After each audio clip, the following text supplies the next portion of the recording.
When I was 12, I remember many a Friday night going to Blockbuster with my mom. She'd pick a movie for her and Dad, and I'd pick out a game to bring home for the week. I didn't have an allowance or a job, so this was the only way I ever really got to play the new games. There were only a handful of games I rented more than once, and there were only two that I just had to keep bringing home. The other one had Vin Diesel on it. No, not that game, the other one. Hell yeah, there it is. Whoa, we can't play that. Mickey Mouse will eat our asses. Huh?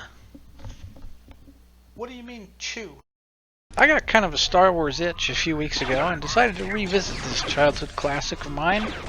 In Jedi Knight 2, Jedi Outcast, you play as Bruce Green from Funhouse, and you're on a quest to kill the last dinosaur in the galaxy.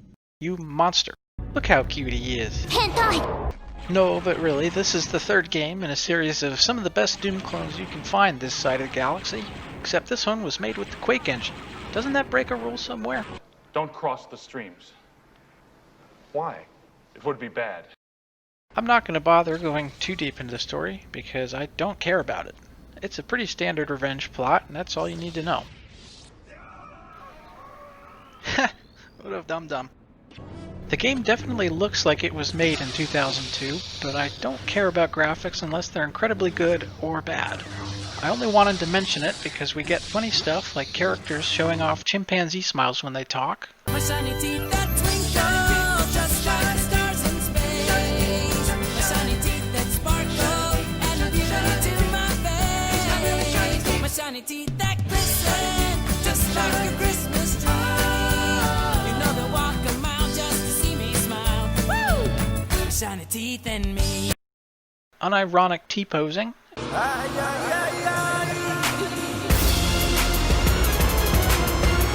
And whatever the hell this is. Okay, this better work.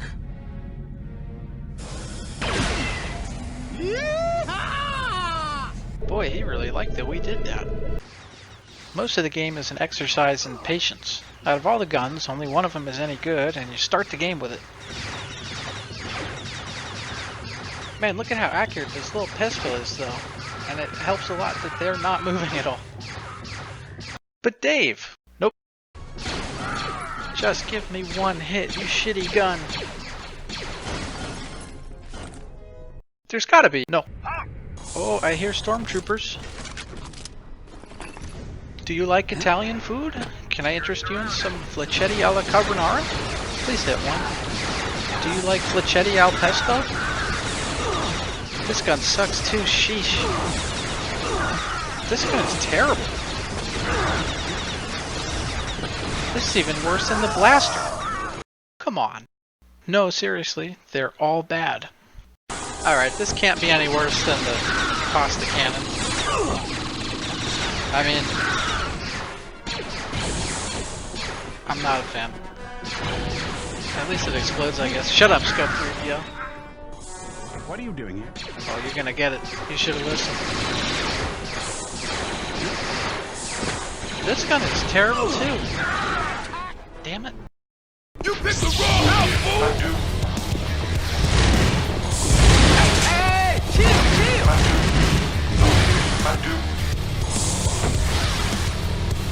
You should have listened. Seriously, if it doesn't go boom in this game, then it isn't worth your time.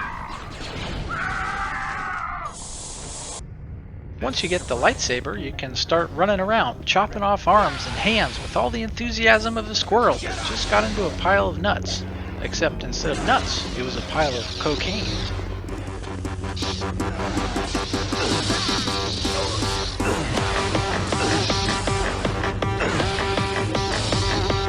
This is your brain.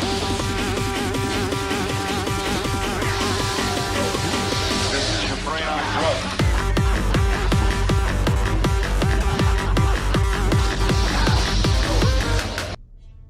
I wish I could say the game got less frustrating after this, but it didn't really.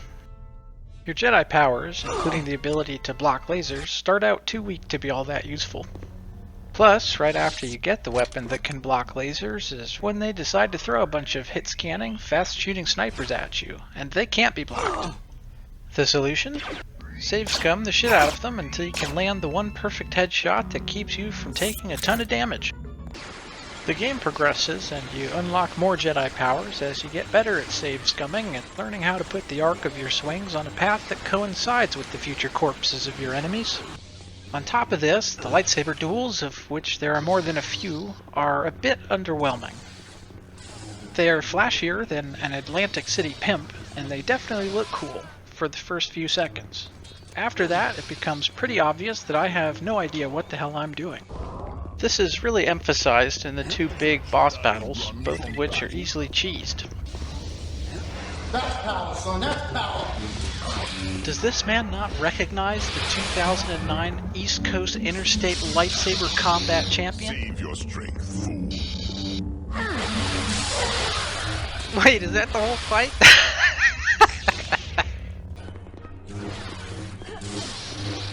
See ya! The last few levels of the game are where it finally hits its stride, and god damn are they fun!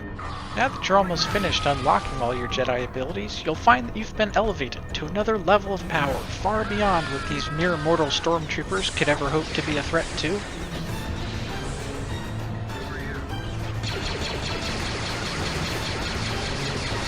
Jesus Christ! Look at that! There's also a section in which you get to drive an AT-ST. It appears completely out of the blue, but it was pretty fun despite pitting you against the world's most ridiculous homing missiles. Wow, look at the turn on that!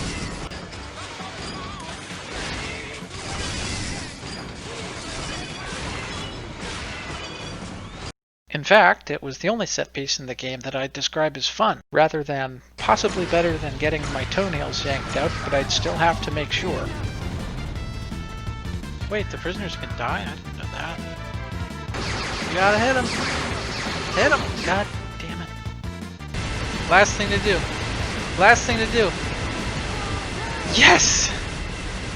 I did it! Oh my god. We'll wait here for the evac. You're welcome. There's a third one? It's good they threw it in when they did. So, does Jedi Outcast hold up? Kinda. As a shooter, I'd say it failed pretty spectacularly.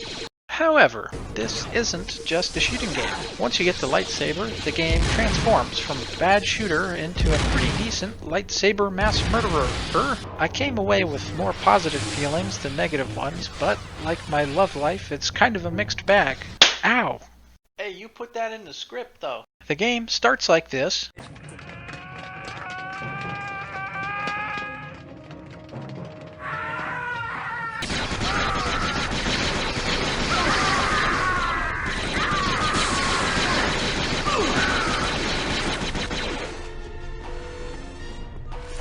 What a mess. Oh! Oops. And ends like this. But I don't know if I'd say the final third of the game makes up for the rest of it enough to recommend anybody take time away from playing Cyberpunk just so they can play this. From what I understand, the sequel to this game, which confusingly is not called Jedi Knight 3, but Jedi Knight Jedi Academy, takes the good parts of this game and stretches it into a full-length game of its own. If you're in the mood for some Star Wars nostalgia, maybe start there. Thanks for watching.